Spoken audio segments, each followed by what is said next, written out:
এই তো সেদিন তুমি আমাকে বিয়ে করে তোমার বাড়িতে নিয়ে এলে। প্রথম যেদিন তোমার বাড়িতে পা রাখলাম আমার কিন্তু মনে বেশ অনেকটাই ভয় ছিল।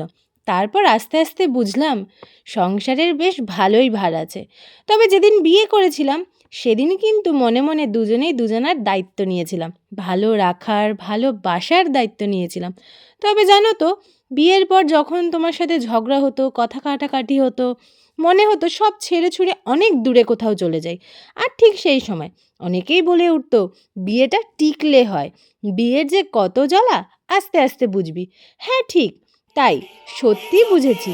এখন একে অপরকে ছেড়ে এক মুহূর্ত থাকা একদম সম্ভব নয়।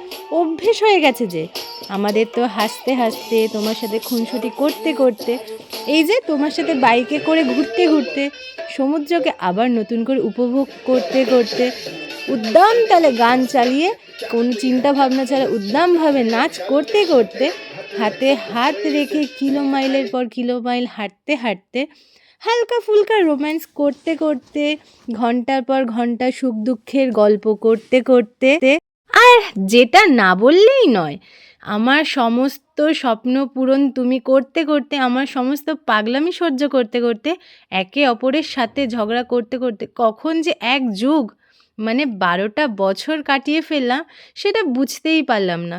জানো তো, আজও সব মুহূর্ত আমার কাছে ঠিক সেই আগের রঙিন মুহূর্তের মতন। বিশ্বাস করো, বিয়ে একটা দারুণ জিনিস যদি তোমার পার্টনারের সাথে তোমার ভাইবটা ম্যাচ করে। তোমার পার্টনারকে ঠিক তোমার মতোই পাগল হতে হবে, তাহলেই তো তোমার লাইফ একদম ঝিঙ্গালালা।